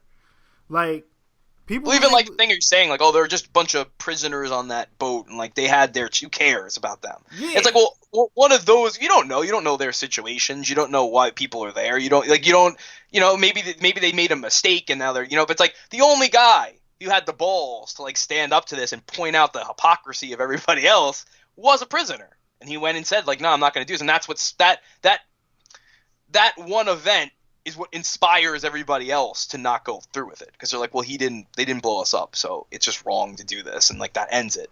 But I'm just saying, like, that's like that scene. I said, like, that's a lot. It's a lot for a superhero movie to have on its shoulders. But I think the fact that the movie has that happen just like in its third act, like, well, all this action is going on around it. I'm like, it just says something. Like, there's something about this movie it's built in a certain way that is holding everything, like Batman. Like, it's whatever you put on it, it kind of just takes it in, and it works. Like, imagine on paper if somebody told you, like, this is going to be in the finale of the biggest Batman movie of all time. You'd probably be like, yeah, I don't know, man. I don't know if I'd go with that. But it works, man. It fucking works. I've seen it a million times. It's never a moment where I'm like, this is a bad choice or something. I'm always like, this works. This is great. Yeah, man. It's still I still think it's the best superhero film ever made. It's the best one based on an established character. I'd probably say RoboCop is the best superhero movie. This is probably because I don't really consider him a superhero, but I just like he is. Yeah, in a lot of ways, he is a superhero. He is the tragic. And I think that movie also too is that's like a beautifully cynical. That movie is a beautiful. Like, those 80s action movies were saying something about our culture that. Oh, that is gone now. Like, I don't know. They would just let them do anything in the 80s, bro. But yeah, like, I really like RoboCop a lot. But, like, I think that's also, like, a forebearer to this movie. Like, I think this is a movie from, like, it's the first superhero-themed movie I've seen since then that dealt into those kind of topics in any serious way since then. And there is a bit of satire in The Dark Knight too. It's not like, it is kind of like you're saying, there is a joke at some of these things' expense, like, like things. So it's like, it does have that. It's obviously not R-rated or whatever, but it is pretty heavy for what it is. But what was I gonna say? Oh yeah, we haven't talked about Harvey Dent and Aaron Eckhart's performance as Dent much yet, but he's really, like, his character has become a lot more interesting to me over time, especially in light of the fact that, like, I think there was, I remember people saying too, like, his turn at the end, like, oh, it comes out of nowhere. I'm like, it really doesn't. Especially when you really watch this movie, like, there's a lot of signs early on that Harvey isn't what they're saying he is. And, like, that's the thing, people say, oh, people keep saying he's the White Knight. I'm like, yeah, they keep saying that. It doesn't mean he actually was. Or like, it's oh, go ahead, sorry. No, I was like, it's also this entire thing is he's like, we know that there's crooked police officers. And he was an IA, and his job was to go against the police. So the police officers already don't trust the district attorney. So I think that's a. Oh no! It's one thing I noticed that I never noticed before, and I watched it. Just how fucking Harvey Dent was like the king of pettiness. Oh, beautiful, bro! Is the scene when he first meets Gordon and he doesn't get him a chair? Nope. And you see just Gordon looking around the room like, is this motherfucker really not going to get me a chair? And it's like one of the funniest fucking things, and I never noticed it until I just watched it now. Yo, he's like, and he has to go out and, like, pull a chair out from, like, under another desk and, like, bring it over. It's fucking funny as shit.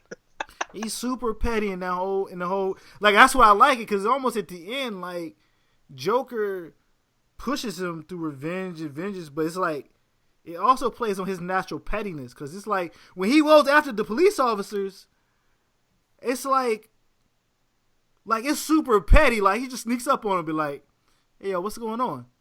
Oh, how you doing? Oh, you look at my face. Oh, you look at my, oh, okay. Yeah, you know my face is like this, right? Yeah. You drove me to the wrong spot, didn't you? Mm-hmm, yeah. Sorry, I'm going to take this coin right here. I'm going to flip it. Well, even like the one with Maroney. When he's like, when he's like, oh, I thought you said I was good. Like, oh, you are, but not your driver. Boom! It's like just such a shitty thing to do. Like, you give this guy like all this hope in the minute that he's gonna live. He just buckles up because it's just like, like somehow it's just like my rage is gonna keep me alive, so whatever. But there's hints though early on that like, and I think maybe people just didn't pick up on them, but like there's hints that like Dent isn't quite what he seems to be. Like early on, like he talks about like pulling strings to get like seats at restaurants and stuff, and like using his power as like he's not as like he's not as true blue as you think. Like he's taken he's taken the perks that come along with the job. And like the fact he's dating like his subordinate and like things like that are a little like I guess now I guess seem a little questionable. I mean, it didn't bother me at the time, but it's like it's just another thing of just like okay, that's another layer there possibly. Yeah, people are questionable. Also, like when he has that conversation, like the big one actually is like when he has that conversation with Bruce Wayne at the restaurant, and he's like and he talks about how much he like admires Caesar. Like it's like that's kind of a sign like oh maybe this guy wasn't like maybe this guy wasn't what we thought he was. Like I never see people bring that up, and I'm like that right there tells you like this guy has a very skewed version of like history and percent like that he like again that line the fucking line I guess nothing has become more fucking prescient I think than that line the you either die a hero or live long enough to be the villain, bro. Villain like if there's any story about the next 10 years it's that one. But there's a couple of, like there's, even like I know that there was like this is how much like I obsessively like how much did you obsessively follow about the making of this movie, or did you just go in cold? Nah, I was watching. Remember how they had like the little news joints with Anthony Michael Hall? Well, that's the thing. I think this had the first. I guess this was one of the first times I remember hearing the term like viral. Yeah, campaign. yo.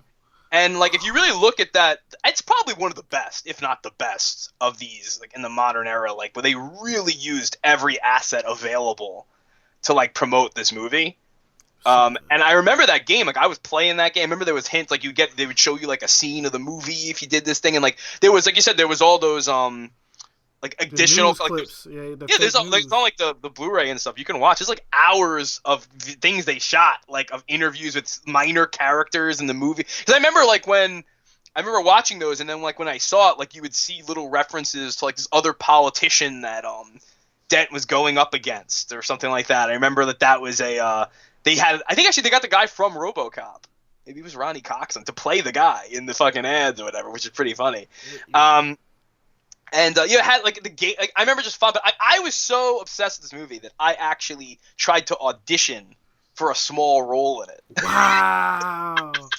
They actually sent me sides and shit like that. So I had these sides, and some of those actually wound up being scenes in the movie. One of them though, and I'm not sure if this was a fake out or they rewrote this.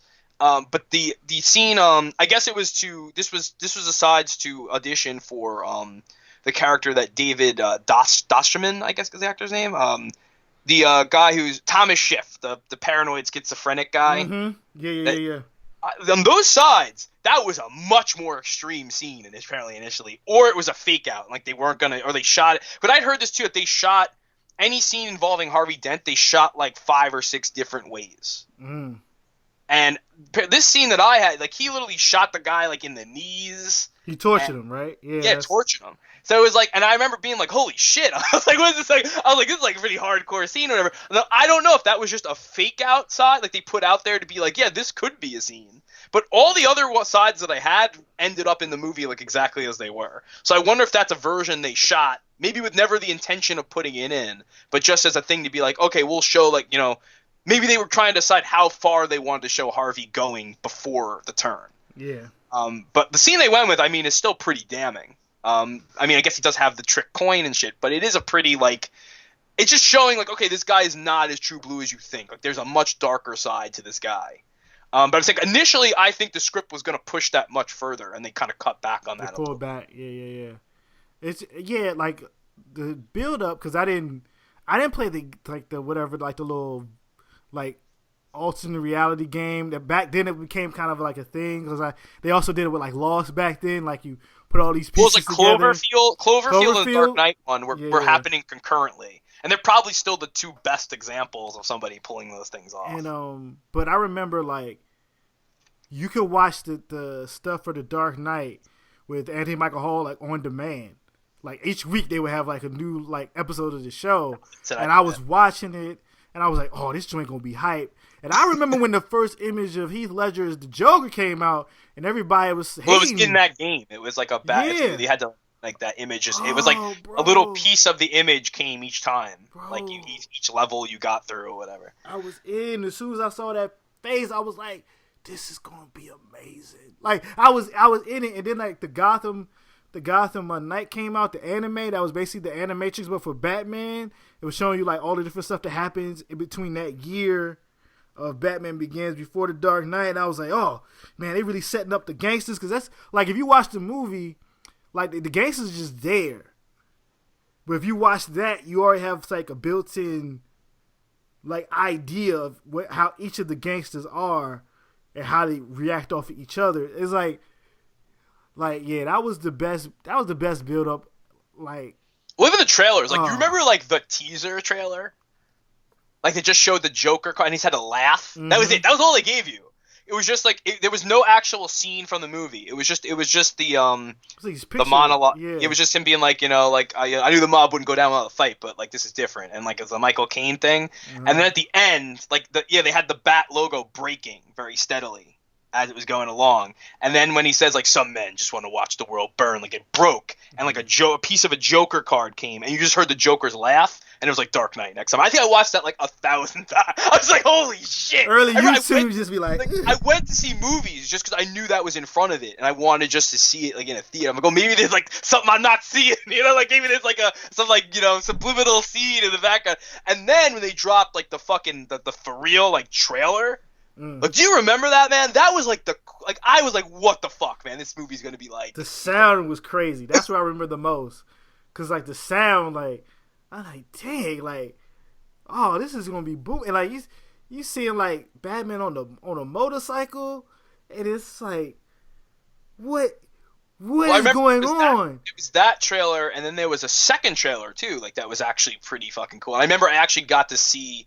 I remember I went to New York Comic Con, 2008, and I went to like the Warner Brothers. This was still pretty quaint. Like They didn't have many movie things at the con yet, and the big thing was like I guess in Chicago they only did one panel. This is crazy. They did one panel on the movie anywhere, and it was at the Chicago Comic Con. Yeah, and they had the whole cast, and Nolan was there and stuff, and they showed like a teaser of footage. Which I have. I mean, they put it out when they put I think when they put Batman Begins out on Blu-ray, it came with a separate disc that had this little featurette thing they showed. And it was just a barrage of footage. Like, I don't think it even had any audio. It was just a whole bunch of clips. They hadn't even cut any footage yet. So this was like the first time they were showing anybody anything. And then I remember at New York Con, that was when it used to be in like April back then, right? It was early. It was like April or May or something like that. It was like late winter. Because they did it late winter the next year. In 2009 is when it became winter. No, I mean, one time they did it in February. So, yeah, that was 09. Okay, 09. So yeah, it was like springtime. It was weird back then. It was all over the back. But I remember it was like April or May, somewhere around there. I think we hung out at that con. Actually. I think so. Like yeah. But I don't think you came because you were at your table. So I was at my table. I didn't go to the panel. I was but I remember it was just they didn't say anybody was gonna be there. It was nothing like that. It was just a Warner Brothers panel, and I think Paul Levitz hosted it. And he came out and he said they were showing like I don't know, they were showing a couple things like DC Comics related or whatever. And then Paul Levitz came out and he gave a speech about like, he's like, I've seen early version of the movie, it's amazing or whatever. And then he said, okay, we got something special for you guys, whatever. And they showed that second trailer, which started off with with Batman standing on the building in China or whatever, and he jumps off and like that, and it just started. And then it had because I was so like. You remember the time we were just jonesing for like anything, fucking picture. I remember I had pictures like of on-set fucking photography. Like I remember I was like anything I could get. Like I remember I was making friends with people in Chicago. Like, hey man, you get me a picture like set from this. Like I was insane. And I remember when they showed because I remember the first trailer had a lot of the Joker like talking and stuff, but it didn't have a lot of footage of him. And I think the second one had a lot of footage, and I think that was where they finally teased the shot of Two-Face where he had the gun up against his head and shit. Mm-hmm. And I remember the audience, like the fucking applause, like that this trailer got. I remember it was out of control, and they were supposed to move on with the panel, and they were like, I think we got to show it again. So they showed the trailer a second time, whatever. And then I remember like being like, I was just like, holy shit. I remember like me and my friend John were just like, this is going to be insane. Like, I can't wait for this fucking movie. And then it was just like, I remember steadily, I mean, they had like a Domino's pizza like promotion, right? And like, what was I can't remember like all this. I remember there was a thing there too. You can get like a Gotham like a replica of like the newspaper that they show in the movie. I remember they were giving that away, and like, I'm trying to remember who had somebody. I don't think they did toy promotions or anything with that, right? Like in tie-in to like. I remember they did for Batman Begins, and it was like a KFC or something like that. Yeah, it was whack. It was like after that they figured out, I was like, yo, this movie really isn't like the toy movie. I remember they did put out a line of toys. I remember I went to buy. I got a Joker figure that looked more like a Bruce Timm Joker. Mm-hmm. Then like I remember that was like one of the first toys like they released. But they're actually those toys. The Joker figure in particular, I remember being pretty hard to find.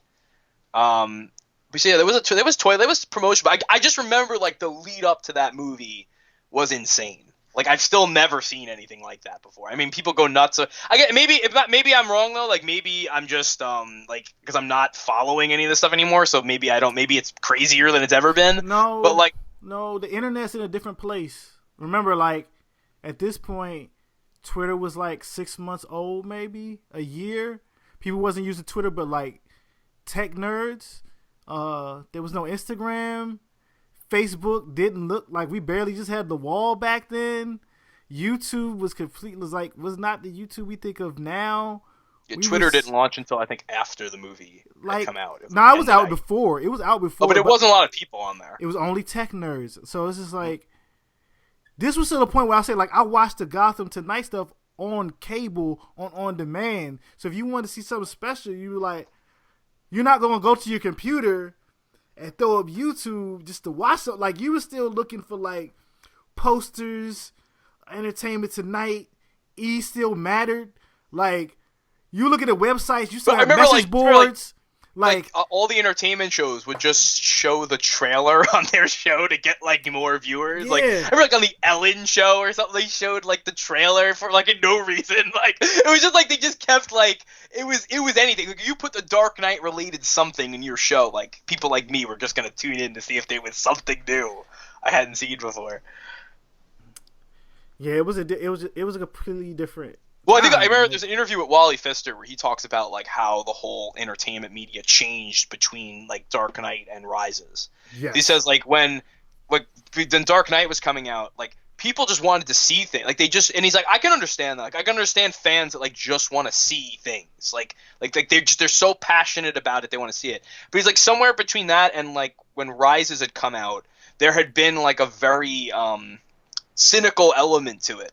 Where like people were trying to like there was like we have to get this thing on our site to get clicks and get money, and like people were like, and he was like that was different. Like he's like that wasn't quite like it wasn't coming from a fan per se. He's like I get if somebody like is a fan of something and they want to see something, but it was a very different thing, and like it kind of transformed in between those movies, and it's gotten only way worse since then. But like I remember that too. Like there was this whole industry kind of now propped up just to like shit talk early set photos and things like that. Like back then people were just happy to see whatever they can see. Like I'm sure there was definitely people talking shit, but like it wasn't it was a little people were just like happy to be a part of it. Like to be like I just want to see things. Like I just want to see the movie because I'm so enthusiastic about this movie. Yeah, like I'm so enthusiastic about Batman. I just want to see what they're doing. You find out they're like, "Oh, they're shooting in Chicago." And then you try to find everybody online, from Chicago, and it's like, "Oh, did you walk past the set? Did you do this?" Like all these things that people weren't like. It wasn't super easy to get pictures texted to everybody. Well, I remember it Begins. They had shot part of that in New York, and I remember a friend of mine being like, he was like across the street from like the building they were shooting, and he was like, "I know you're a big Batman guy. I thought you'd be interested." But like it wasn't the hysteria. Like people were cautiously optimistic about Batman Begins. They're like, "Oh, let's see." Like interesting director choice, like interesting direction, but like people have been burned on Batman so much, by that point that they were just like, all right, let's wait and see. And then like as the movie had come out, and especially when it hit video, then it become like a phenomenon. But like this movie was something different. And there was so much. And then when like Ledger unfortunately had passed away and stuff, like that really did also add like another legend on top of it. Of just like, okay, like this movie is so good. Like the guy in it is not even alive. Yeah. Like before this thing is coming out. Like, and that, I mean, that kind of haunted like The Crow. I remember when I was a kid, like, because there was an idea of like, oh, this guy died on set. Like, I can't wait to see this movie. It was just kind of morbid and shitty. But like, I do remember it added, because like, remember, did you see like when they put the opening footage was in front of like I Am Legend? Did you go to see that? I did for that purpose. That was in IMAX. The second half of that movie is not so good, but the first half. Yeah. But like I remember me and my friend like went to see that, and it was nuts, and like and we were just like, this is fucking crazy, because like not a lot of people went to see, like, because was only so many IMAX theaters, and like, well, still there's only a handful of actual IMAX theaters, and I remember being like, if you were lucky enough to go, like you were like the fucking, it was like in fucking 300, like the campfire story and shit. You're just telling everybody like, oh man, it's amazing. Like he's there. They had these clown masks. And like I remember like a couple people had seen me. Then I remember somebody had like snuck in a fucking camera, and there was like a really shitty version of it on like in the early days of YouTube. You can see, and that was like back before like, I don't think the Warner Brothers or companies cared that. Like, they didn't really care that much about what was going on the internet yet. They didn't even know, probably. Yeah, so, like, they didn't take it down. So I remember we would just rewatch that fucking opening, like, over and over and over again, like, leading up to the movie. And then I remember when we went to, like, the opening night, I remember there was, like, a bunch of my friends had only seen it on the computer, like, in that, and then, like, when they saw the huge fucking, I remember my one friend was like, holy shit, like, right when it started, he had never seen an image that big before, and it was really something else. Like, again, I know we just probably sound like a bunch of old people, like, oh, remember back in my day, but it's like, I really can't express to anybody that wasn't around the time, like, how different this was. Like, I'll drop this on myself. I remember that when I first saw this movie, I went home and I downloaded a cam. Well, I didn't even get a cam. I looked up on getting like an editor's copy that somehow leaked on the internet, and I watched that shit like every day. And then I was still like, yo, who trying to go? Oh, it's gonna be an IMAX to like this weekend. Like, who trying to go? And I still went to go see. Like, I paid for that movie more times than I should have, because I was not doing well financially. One that, like, but I remember like. Well, I never am, but I still pay obscene amounts of money to see movies. But yeah, I'm sitting there. But I remember it was like, that was one of those, like, you went to see it with every friend you had. Yeah. Like, if there was an excuse to go see it again, you took it. Because I remember, like, I saw it opening night, and that was insane. And then I remember, like, I went back on Friday, saw it, like, in the regular theater. Then I took my sister and her husband on, like, Saturday to see it again. And then, like, I remember I took my mom and dad to see it in the IMAX, like, during the week, like, in the afternoon. It was still fucking sold out or whatever. It was still packed to the gills. And, like, anytime any friend of mine, like, oh, somebody was like, oh, man, I haven't seen it yet. I'm like, oh, you want to go? Like, any excuse I had to go. I remember even my whole friends that I went the first night, we went just to see it in a regular theater again, like, 3 weeks later, and it was still packed. Like, it didn't let up at all. And I remember even going in the fall, and, like, it was one, like, I never got an argument from anybody, too. Like, oh, yeah, aren't we seeing this too many times? It was just like, yeah, sure. All right, let's go. Like, yeah. It was amazing, because I think that's probably, like, around the last time movies would stay in longer than, like, 2 weeks. And, like, yeah, you weren't just assuming the movie would be out to own in a couple of months. It was like, oh, they might hold this, like, a long time. Like, the Blu-ray took forever to come out. Well, it came out around Christmas time, right? It felt like an eternity. Like, I was like, what is this? I need this. I gotta see if I still... there was a recent quote from Michael Jai White, I think, who said, like, you know, originally he had a bigger part in the movie and they changed it. And I'm like, I have the original script somewhere, and, like, I just don't happen to remember him having a bigger role in it, but, like, I'll take his word for it if he said that. But I don't know. I don't know if he was supposed to die as quickly. I think maybe he probably had, like, 5 more minutes, maybe. But, like, he died pretty quick. Like, but I can see that. Like, if he, like, he's really probably on screen, let's say, 2.5 minutes max, maybe. But like if he was supposed to get 5 minutes, I could see like I was supposed to be in there a lot longer. Like that's probably true, but like it is like hey, it is what it is. Well, it is always that scene always did kind of feel like an odd edit. Like there was a little bit more we didn't like that was supposed to be there, and then he is just like gone from the movie. So I am kind of curious what. I don't know. I'll look. Maybe I'll find it. I'll see if I can find it because I know the script that they put up for the Oscar season. They put it out online. Like you could download it, but I think that was like it seemed to be changed to reflect the movie that was done. I'll see because like I said, I had sides that were very different than what was in the movie for a couple of scenes. So I'm like, it's possible that like it was a bit of a different movie they went in to shoot, but like I don't know. I know it's like there's a scene or two like that I know like were in it that they didn't use. Like I know there's a scene at the end of the was it the one like people also point out it's a plot hole all the time. The scene where the Joker goes into like the fundraiser. Yeah. And like it just ends with like Batman saves Rachel and then it cuts to the next scene. People are like, well, what happened with the Joker? And it's like, well, it's clear he left. The thing is, I'm like, apparently there was a scene that showed them leave. And they were like, well, why are you leaving? And then he says, like, trust me, like, it's part of the plan or something like that. Yeah.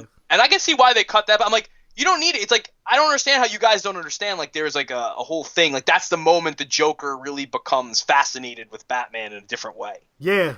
Batman's not in the room. He doesn't give a shit. Like, so he left. Like, It's not about... Joker is not someone who's just gonna go terrorize people for no reason. Like... I was like, oh, if Batman is gone, he's like, okay, and then he gets like, oh, he jumped out after her. He cares that much, huh? Yeah. All right. There's something there. Gonna tweak that plan now. And that's when he leaves. So it's like, it made sense to me at the time, but like, you still hear people like, this is ridiculous. He just left the whole room of people, whatever, after. I'm like, yeah, I don't know. I'm saying like, I think thematically it works. Like, I don't know why people need that explained, but whatever. They need everything explained because if you don't see it, it didn't happen or they don't understand why. They need to be force fed. Like, it's the whole thing, like, if there's no one around, if a tree falls and no one's around, does it make a sound? Logic is, yes, it makes a fucking sound. But people are like, I wasn't there. I don't know. I ain't see it. I'm like, okay. Alright. There you go. That's where we are.